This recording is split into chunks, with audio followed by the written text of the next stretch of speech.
Everyone, the Federal Ministry of Health and its parastatals have entered into a multi-year pact with Independent Corrupt Practices Commission, ICPC, to monitor, track and audit expenditures involved in the nationwide overhaul of health infrastructure across all local government areas of the Federation. According to the Coordinating Minister of Health and Social Welfare, Professor Muhammad Alipati, the ICPC is mandated to report on the status of projects identified by the National Primary Healthcare Development Agency. The ICPC will provide stage-by-stage monitoring of private healthcare revitalization projects across all implementing states and local government areas to ensure value for money. Let's hear from the Coordinating Minister of Health and Social Welfare. I'll be right back. Fellow Nigerians and friends from around the world, good day to you all. Trust deficits between the governed and those who govern within our nation's public sector has long been a theme of the Nigerian story, one that can only be remedied with a concerted effort by public administrators and leaders across all tiers and branches of government to proactively embrace accountability and transparency in their stewardship of the commonwealth of our people. In line with President Bola Ahmed Tinubu's Renewed Hope agenda, we have begun the arduous but necessary work of institutionalizing this approach in the Federal Ministry of Health and Social Welfare, and also in the agencies that it is directly supervising. I am pleased to inform you that our ministry and its parastatals have now entered into a multi-year pact with the Independent Corrupt Practices Commission, ICPC, to comprehensively monitor, track, and audit the wide array of expenditures being made in the nationwide overhaul of health infrastructure across all local government areas of the Federation. In the medical profession, we believe that prevention is better than cure. This axiom equally applies well to our nation's new approach to dealing with corruption and all acts of financial misconduct in the health sector. All right. Let's now speak with Professor Muhammad Alipati, Coordinating Minister of Health and Social Welfare. Prof, good evening to you. Thank you very much for joining us on the program. Good evening to you. Thank you for having me, Olajumoke. Right, so I want us to start from this video we just saw. Your partnership with ICPC is to monitor, track and audit expenditures involved in the overhaul of health infrastructures across all local government areas of the Federation. Why has this become necessary? Well, resources are limited. And in the last 2 years, we've seen deliberate effort by the federal government under the leadership of President Bola Ahmed Tinubu to increase investments in health, especially in the front end, in the primary healthcare system. That requires us to work with states, with local governments, and includes direct facility financing to thousands of primary healthcare centers all across our country. It requires revitalizing the physical infrastructure, the equipment in all those facilities. While many, I would say majority of our states, our local governments are doing all they can to ensure prudent use of those resources, we don't have the luxury of wastage or allowing unscrupulous elements in the front end to siphon those funds or misuse those funds. So as a preventive measure, we engaged with the ICPC in a preventive manner to improve the oversight over those resources. And when we disperse the Basic Healthcare Provision Fund, to also make it available that Nigerians are aware of what those resources are, where they are being channeled, and encourage communities, ward development committees members to take an interest to ensure they work hand in hand with the frontline health workers who are largely diligent, hardworking Nigerians in the front lines, to ensure the resources are put to good use and accounted for properly, to address institutional weaknesses, things like financial reporting, missing records, so that we can account for those resources and, in essence, stretch the limited resources that we have to go further, even while government is trying to enhance the investments that it is making in health, and to enhance the transparency as well as the accountability to Nigerians. So the National Health Fellows, for instance, are involved in keeping an eye on what is going on. We also have PFMOs in every local government. All in all, it's better to prevent the leakage and to deal with it after the fact.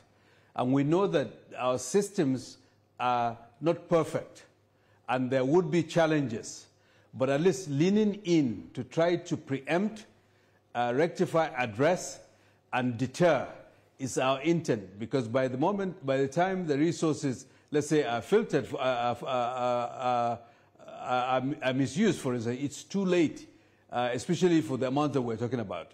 And we're beginning to see that making an impact, because the pace of revitalization all across this country has enhanced significantly. Not only that, we're seeing services being delivered to more Nigerians. So the limited resources are being put to good use. From our side is to give assurance also to Nigerians that what federal government is investing in health, and the more that it will invest, we will do our best to ensure it's put to good use to serve those who need the healthcare services in the remote areas, in our urban centers, all across Nigeria. All right. So it's a preventive effort. It's a proactive measure. And I was also thinking about how bad the situation was before this partnership. But moving away from that, I've seen videos of you moving from Asia to the Americas in an effort to bring health sector investment into Nigeria. What can you tell Nigerians about any dividends they can expect from all of the strategic investment partnerships that you have established in recent times? Yes. So health is one area where there is no country in the world that is an island, and no country has a perfect health system. Every country, the rich, the poor, we're all struggling to improve our health systems. So it's important that we're exposed to the wider world, to countries in Asia, countries in Europe, countries in North America, so that we can learn, but they can also learn from us, just as other African countries are also learning from us. But as we embark on those efforts, we also realize that it's a value chain. We need to manufacture certain commodities that we use, even while we may buy some from other countries. Now, to manufacture, you need to have the technology. You need to have access to the technology. For folks to come from outside and invest in manufacturing, they need to be sure that there's a market in your country and it's conducive. The reforms that the federal government has been undertaking is enhancing the attractiveness of the Nigerian market. We want to make the health sector to be a good destination for those investments. And what we have seen is tremendous interest. As you saw in our visits to Asia, as you may have noticed also in Europe, even in North America, there are entities that are now lining up to come and partner with local actors, in addition to what our local manufacturers themselves are doing to expand their businesses. So we think the health contribution to Nigeria's GDP will increase in the period ahead, thanks to the reforms that have been done over the last 2 years, and we're determined to continue to explore that. I'll give you several examples. Okay. For instance, the largest bed manufacturer in the world is planning to start to break ground in the southwestern part of this country of a plant that will manufacture not only for Nigeria but for Africa. There are major diagnostic equipment manufacturers that have agreed to expand, to provide those technologies to Nigeria and over time be able to assemble them. There are other ultrasound manufacturers who would start with assembly in our country. We're also seeing our domestic industry, thanks to the executive order that the President signed in June 2024, which is beginning to kick in for some of the local manufacturers of pharmaceuticals, expanding their plants, getting a little bit more comfortable that in fact it's worthwhile expanding in manufacturing because we are a viable market. Yes, and Prof. once you succeed in Nigeria, you are likely to succeed in Africa. Absolutely, so that's Prof. the import of all of those efforts. Great move, and I mean, it's clear that these investments are good for us and also good for the investors. But some Nigerians are skeptical about the impact of foreign investments. I mean, there are fears that they may prioritize profit over the welfare of citizens. I'm wondering, how do you address these concerns and ensure that, you know, these partnerships generally prioritize public health and the welfare of Nigerians? Well, we have a lot of room for growth, and there's clearly an investment gap that we need to fill in order to grow at the rate that is necessary for us to get, for instance, over time to a $1 trillion economy, to achieve the prosperity that this country can have in its future. Now, the resources, of course, can come domestically, whether it's from tax revenues or private investors that are local here. And I think we need to prioritize those as well. But the investment gap goes beyond that. So the capital has to come from somewhere else.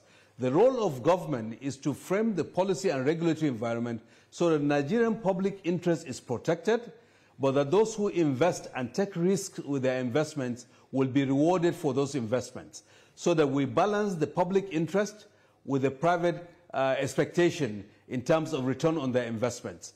And that is the way that we can create jobs, manufacture the things that we need, become less import dependent, and get into the value chain to contribute our innovations so that we can even produce for other countries in Africa. And over time, perhaps we can even export to other continents if we're able to grow. We cannot be a totally import-dependent country when it comes to pharmaceuticals, biotechnology, devices, and even key health services. That is what the President, in fact, is putting on the table, and we're driving hard to execute it day in, day out. And we're seeing progress from domestic investors, our local manufacturers, but also from others outside. But we have to protect the public interest first. Nigeria's interest is paramount. And I'm also, looking at the mechanisms in place to ensure investor confidence. Because, I remember that under the presidential initiative to unlock healthcare value chains that you introduced in this administration, we've seen Bayer Pharmaceuticals sign on to establishing a pharmaceutical plant in Anambra State. There's also another one to establish a high-tech medical instruments production facility here in Lagos. But Nigerians are wondering whether this influx of new sector investment will continue. Are there financing partnerships or mechanisms in place to ensure investor confidence? Well, it's a good question to ask. When we look at it, before now, 99% of our devices were imported. More than 75% of our pharmaceuticals were imported. So things are beginning to change. And the skepticism is normal, because when you change from a very low level of performance to the higher level of performance that this administration is pushing, naturally people are not used to that, and the skepticism will come. But what we are determined is to continue to promote and enable those investments to succeed. For instance, Bayer is a multi-decade major pharmaceutical manufacturer in Europe. Agreeing to sign an MOU with an indigenous company to set up a plant in Anambra State, for instance, is reflective of the confidence that they have on the Nigerian market, on the reforms of President Tinubu, on the sectoral agenda that we have put in, and our positioning in the West African and African market. So I want to assure you that if we sustain this direction, the skeptics will over time become convinced that in fact Nigeria is moving. Right. But it takes time for those to manifest in a way that skeptics may feel very comfortable that in fact we're out of the wood. And so what other investments can we expect in your sector? Well, I've mentioned a few. I mean, the Bayer investment, I think I can say for sure. The largest bed-end manufacturer. There are pharma industry players that I wouldn't call the names of at this moment that are coming.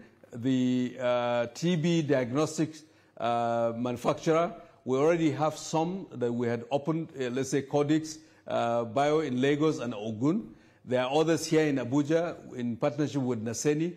There is AMA. In fact, next week, we're expecting a senior minister from one of the Caribbean countries coming at the direction of their prime minister to discuss with a private entity here in Nigeria, in Kaduna, to look at what Nigeria is doing for their participation, but also exploring how we can tap into their market, how they may tap into our market. So those collaborations are active. And through PVAC, there are more than 70 investment cases. We are trying to raise the types of capital to match with those investment cases. It is a tough slog. It's not easy work, otherwise it would have been done. But we are moving steadily, and we're seeing good receptivity from private sector players domestically and also internationally. So we are very confident that this direction that our leader, the president, sent us on, I think is going to be good for Nigeria over the long run. All right, Prof. You know, the last time you were on this program, we discussed funding, and if indeed the budgetary allocation is sufficient for all the, all the gargantuan projects you have in mind. And what I took away from that conversation is that funding is not enough, but we can do more. Recently, the health sector joint annual review, you announced that under this president's leadership, the Bola Tinubu administration, the Basic Healthcare Provision Fund has doubled in 2 years. We're talking about 131 billion naira in 2024 to 298 billion naira set for 2026. And this is coming at a time when the federal health budget has increased by 60% over the past year.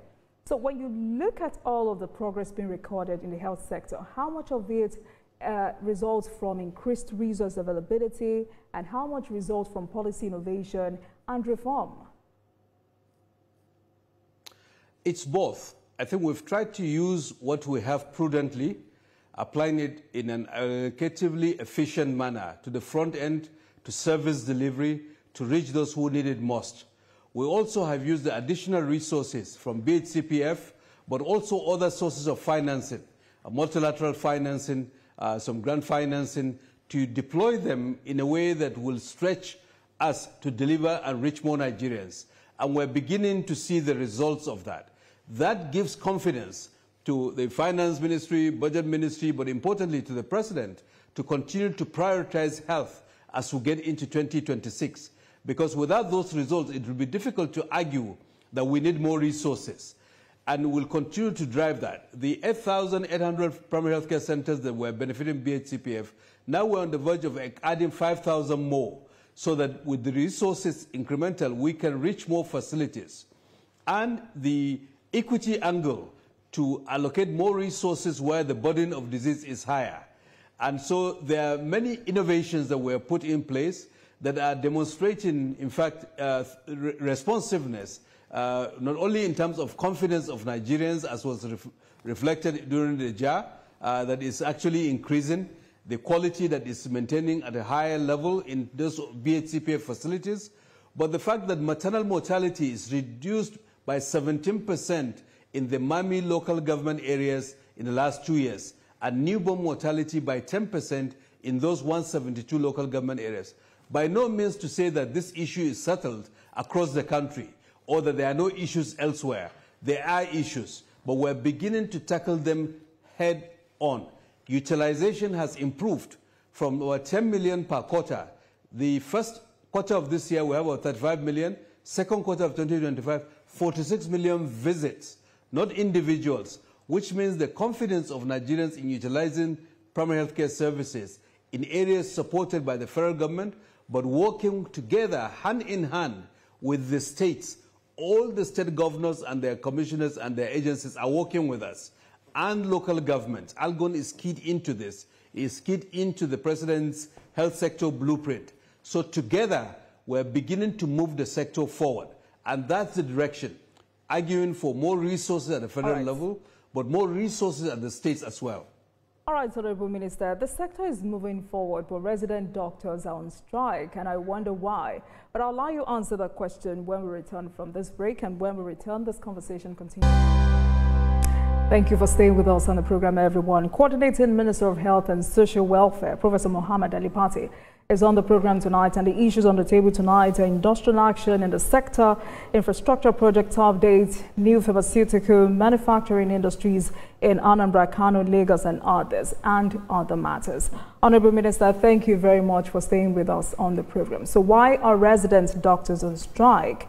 Having listened to the Ministry of Labour and Employment, the ministry claims that the federal government had addressed 19 out of the 20 demands listed by NARD, which includes 25%/35% upward review of the consolidated medical salary structure and the 2024 allowances of the association. The ministry is also saying integrated payroll and personal information system shows payments have started up to December 2024.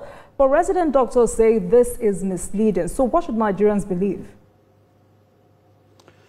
So first of all, the relative peace that we have seen in this administration, 2.5 years, no major disruption, is really important to flag that as an accomplishment, and thanks to the maturity, constructive engagement of the leadership of all the major blocks of the health professions over the last 2.5 years. We've engaged constructively with them. In fact, the President himself has met repeatedly with the Medical Association, with the Nurses Association, and we've met repeatedly with other health professional groups to try to address current, but also even some of the legacy issues that have preceded this administration. And we continue to appreciate the vast majority of Nigerian health workers who have still remained on their duty post and are serving Nigerians despite all the difficulties, not only today, but also over the periods of several challenges over the last few years. The issues that are on the table, some of them date to 2014. There are three main blocks of the healthcare professional group: the NMA block, the nurses, and JOHESU. In 2014, they had an agreement. One block had an agreement with the government in terms of relativity, and that's been there. And another group had another agreement which said it wasn't. There was parity. Those issues had been in contention. In 2023, there were additional agreements in terms of adjustments to the commerce and CONHES allowances, and there were arrears, which we worked hard to see that those arrears are defrayed. And thanks to the President's own intervention and to the Minister of Finance, at least 50 billion was approved and released for payment to cover those arrears. So those were settled. There are other issues like the Medical Residency Training Fund, which is really a concession that government had offered, which was not there in the past but was agreed, and government had not honored that for a long time, and this administration paid that up. There are other allowances that also were paid, all in the last 3 months. Then we agreed to get into a collective bargaining agreement, which was asked for by the three main unions. And the Secretary to the Government convoked the collective bargaining agreement mechanism, which forces government and all the unions to negotiate and resolve long-standing issues, increases in allowances, adjustments in salary structures, and all of that, through that mechanism, because that's a statutory mechanism that the SGF convoked. Ideally, when you are in a negotiation through the CBA, responsible actors will not break out and then call on a strike. Unfortunately, a small group within this landscape decided that the path of militancy serves them more than the constructive path that looks at the interests of Nigerians and looks at the constructive engagement of the government and the concessions that it had done.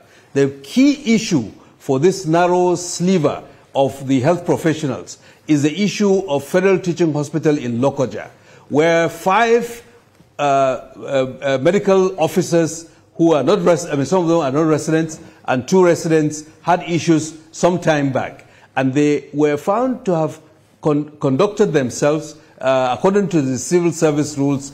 Misconduct was called. A due process was applied. A panel was set in place. It made recommendations. Disciplinary actions were taken. But they instigated the rest of the group who are unwittingly really supporting this issue. But we have a country. We are governed by laws. We are a country that is also should be aspiring to be following rules and procedures, and that discipline is important, particularly in the medical profession. The major professional groups understood this.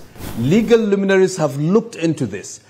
Instead of trying to resolve the issue, appealing for leniency and respecting the authority of the state, these 5 entities became the fodder for a much wider, but in all sense of the word, smaller segment of the Nigerian health workforce, and to try to put pressure on government to say that they would not. Well, health sector is moving. We had a successful joint annual review. We are making progress. We've just completed the Council on Health with all the states with us, with our hospitals struggling to keep services for Nigerians. We call on all health workers to consider what this government is doing and come back to the path of constructive dialogue, not militancy. But you know, when resident doctors go on strike, what is most important is, you know, the potential public health crisis, especially in terms of emergency and routine medical care. But above all, is there a mediation process in place to ensure a peaceful resolution to the ongoing strike? And what role is the ministry playing? There's been so many efforts constructively. As the Ministry of Labour, which is the custodian of such disputes, has indicated, the Minister of Labour, and thanks to him, is done everything he could with other ministers involved, salaries, income and wages. And I have to say that NMA and the Nurses Association have actually understood with the government. So the majority of Nigerian health workers are on their duty post. They are providing services. So right. I don't want it to be, let's say, reframed as resident doctors are doctors in training. I was a resident 30 years ago. Now, co-opting medical officers and house officers in there is unfortunate. But having said that, as government, we're responsible and we're engaging in a way that within the parameters of protecting what is right, what is also in the public interest, and not being blackmailed by just a few to distort the structure, the discipline, and the due process that has been followed. We are very keen to see that we accommodate, we appreciate all health workers. And even within the residents, the majority view is not along the lines of what some may want Nigerians to believe. So we're working very hard to see how we can bring this to a conclusion. And in the next few days, you will hear some important movements which will address some of the issues of the Medical Association and the nurses and midwives. All right, then. As well as Johisu. Right, that's very important. So let's move on to other matters. You know, the Central Bank of Nigeria recently surprised many Nigerians when this announcement, it announced that foreign exchange spent by Nigerians on medical tourism had reduced by 52% since you and President Bola Ahmed Tinubu took office in 2023. And this is comparable to, you know, the last administration. What do you think accounts for that drop in external medical tourism by Nigerians? Obviously, it's good news. It's good news that we appreciate. And we had been saying that. And on this program, I mentioned it 6 months ago, that we're getting stories of folks coming from the UK, from the US, from Canada to Nigeria to have tests like MRI, to have their knees replaced in Lagos. Professor Julius Oni, for instance, a fantastic Nigerian professional who came back from the US, a cancer center in Lagos that is providing world-class care, and the revampment of the infrastructure in our hospitals. In Maiduguri, we see folks coming from the sub-region. In Lagos, there are many facilities that are receiving people coming from outside Nigeria for medical care. It's still early stages. We expect more. We have tremendous diaspora potential. The Nigerian diaspora all over the world are also tuning in. So we are beginning to see a trend. And of course, we will continue to encourage that. At the end of the day, many times when people travel abroad, they may travel for various reasons, maybe comfort, convenience, or historical connections to certain facilities. But the quality of healthcare that can be available in some of our facilities here matches what you may receive in other countries, whether it's in Africa or in the Middle East. If you look carefully, Prof, some of the equipment that we have... Yes. There are some Nigerians who think this is due to economic constraints, making foreign treatments less attractive or less accessible. What I can say is that we're seeing folks from the so-called wealthier countries coming to Nigeria to get medical care. That I can attune to. Now, is it good? We have $2 billion year in, year out for the last 20 years, perhaps, before this administration, that was in outbound medical tourism. Is that good? The fact that we are now retaining some of that, and we're continuing to revamp the health infrastructure and equipment, and ensuring that, in fact, we have the specialty services being provided here, I think it's good. It's to be celebrated and to be encouraged. And it hasn't solved all the issues. I'm not saying there are no gaps. But as a health system, I think Nigerian health system is getting better and can get better even more. There are still challenges ahead of us. We are not to the point where we can say, yes, we've conquered it. But over the next 5, 10 years, if we continue on this path, Nigerians will get the quality health system that I know is possible. But it requires all of us leaning in to provide that health system for us and also for others who can come to our country and get medical care. So let me take you back to a conversation we had the last time, which was about, the president establishing a new body known as Medipool, which, according to you, it's a bulk purchasing organization for competitive pricing and to be a supplier of essential medicines, healthcare products across Nigeria that is expected to consolidate the demand from basic healthcare centers and federal tertiary hospitals nationwide. Is the program moving on well? And have you observed any bottlenecks? It is proceeding. I think policy-wise, we've had the decision. We've got the regulator, ICRC. The Federal Executive Council has approved it. The agreements have been negotiated. And I understand that the Medipool infrastructure and the technology platforms are set up. And so we expect the group purchasing organization that has been formed through Medipool will be one that will channel the demand towards local manufacturers.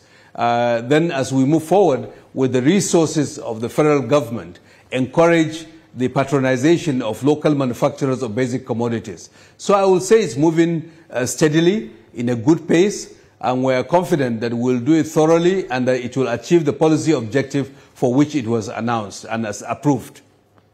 All right, Prof, but there are some concerns because private pharmaceutical distributors are claiming that Medipool might distort the market by crowding them out. How is this being addressed? How do you ensure fair competition while still achieving bulk purchase savings? Yes, so what are we trying to solve? Are we trying to solve unlimited profit? Or are we trying to solve also affordability of quality pharmaceuticals? The way it has been is that the purchases of pharmaceuticals by federal government through Basic Healthcare Provision Fund was operating through more than 8,000 different outlets, each purchasing through state drug management agencies at prices that are not visible to the federal government. Now, the quality of those products is also variable. So this mechanism in economics is called monopsony. It's using the monopsony power of government for the resources that government is going to put in to organize the negotiation of the prices and quality. The distributors, the manufacturers will be rewarded. And it doesn't crowd out the private sector, which has a wider market, because government is not only the purchaser of pharmaceuticals, and government doesn't purchase all pharmaceuticals. There is still a very vibrant private market. But unbridled private market without an organized public sector response is not going to be helpful. Many countries, the United States has 8 group purchasing organizations. France has 1 group purchasing organization, but they have a private sector. But there is a moderation in terms of the risk and reward, and industries are able to thrive. But if you abdicate from that responsibility as a public sector and make it all commerce, you'll have all kinds of importers bringing in products that may not be of the highest quality, undermining our industrialization. So we have to balance the public interest as well as the private sector interest. I don't think the private sector in Nigeria has seen a more friendlier administration than that of President Bola Ahmed Tinubu, especially in the last 2 years. And that is going to continue. So the concerns are perhaps historical, but we know the pharmaceutical industry in Nigeria, the manufacturing in Nigeria are in fact, very pleased with this direction, and we should see the rate of increase in the cost of pharmaceuticals slowing down over time.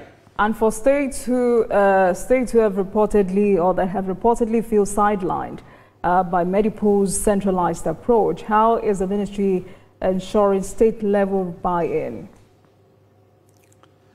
Well, there have been several stakeholder engagement efforts. It's not replacing. It's not the one it's not just one single buyer for the country. Folks can opt in and can opt out. States may want to use it or may not want to use it. But so it's not crowding out anyone, but it's introducing a dimension of competition that allows the public sector to use its purchasing. We see that in other countries, how really carefully moderated competition is good for everyone, for the industry as well as for people, so they can begin to afford those things that they need for their health. All right, Prof. Recently you announced the fresh recruitment of another set of 774 young public health leaders from all the local government areas of Nigeria. You're asking them to enter a rigorous selection process in the National Health Fellows 2.0. Please talk to us about that. So the first National Health Fellows recruitment, which took place last year, was inaugurated in March this year by His Excellency President Tinubu. It was tremendous success. We've seen 774, now 771 health fellows in each local government across our federation. Very vibrant young men and women recruited purely based on their competence. Many of them, I would say none of them was recruited based on recommendation of this or that person, purely based on merit. They were unleashed, coached, mentored, equipped, and they've done amazing things all across our country, whether it's in Maiduguri, whether it's in Calabar. I was in Calabar today. I saw many of them very, very enthusiastic. Some of them have gained scholarships to travel abroad for further education. Some are going to start businesses, and their recruitment, which the President approved, is in the process through the Federal Civil Service Commission. It has been a successful experiment. Now, the second year is kicking in. The competition has just started, and we're seeing huge outpouring of interest from our youth. And we'll go through similar rigorous selection that is transparent to get the next cohort of the health fellows, who then will be deployed to continue the good work. What we're doing is grooming a generation of young men and women who will grow to be leaders with conscience, leaders with integrity, to serve in the public sector if they wish. Some may serve in the private sector. And we're very excited with that. So and that's why we placed that call. For application? The deadline, I believe, is just ended or about to end. I'm not sure exactly the deadline, the exact date, but on the website of the Health Fellowship Program, you will see the deadline for submitting applications via the portal. Then a process will ensure screening, interviews, tests, interviews, and final selection interviews, in fact, in person, before we make the final announcement. So it will take a few months before it's completed. But the website is out there, and all of this is being done openly and transparently. All right. Let's talk about primary health centers, most of which are under reconstruction and rehabilitation at the moment. And we're expecting another 3 world-class cancer centers to come on stream at the first quarter of 2026. What can you tell Nigerians about the progress of these critical health infrastructure projects?